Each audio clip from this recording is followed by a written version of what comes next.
যে খবরে নজর রাখবো, রাজ্যে সম্প্রীতি মিছিল পিছানোর আবেদন। হাইকোর্টে আবেদন বিরোধী দলনেতার। রাম পুজোর দিন মিছিল পিছানোর আবেদন।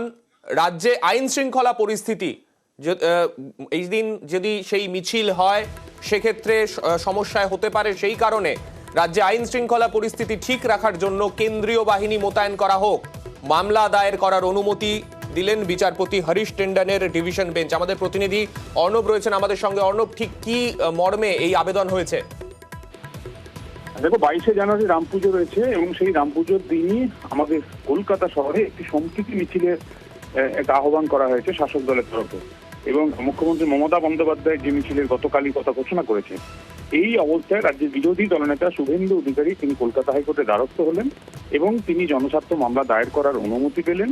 এবং তার দুটি যুক্তি: এক, রাম পুজোর দিন গোটা দেশ জুড়ে যে রাম পুজো নিয়ে একটা আবেগ, সেই আবেগের সময় যদি সম্প্রীতি মিছিল হয় এবং সেখানে যদি কোনো রকম আনটুয়ার্ড ইনসিডেন্ট অর্থাৎ কোনো রকম বিশৃঙ্খলা জনিত ঘটনা ঘটে থাকে, তাহলে সেটা আইন শৃঙ্খলার প্রশ্নে খুব একটা ভালো দেখাবে না।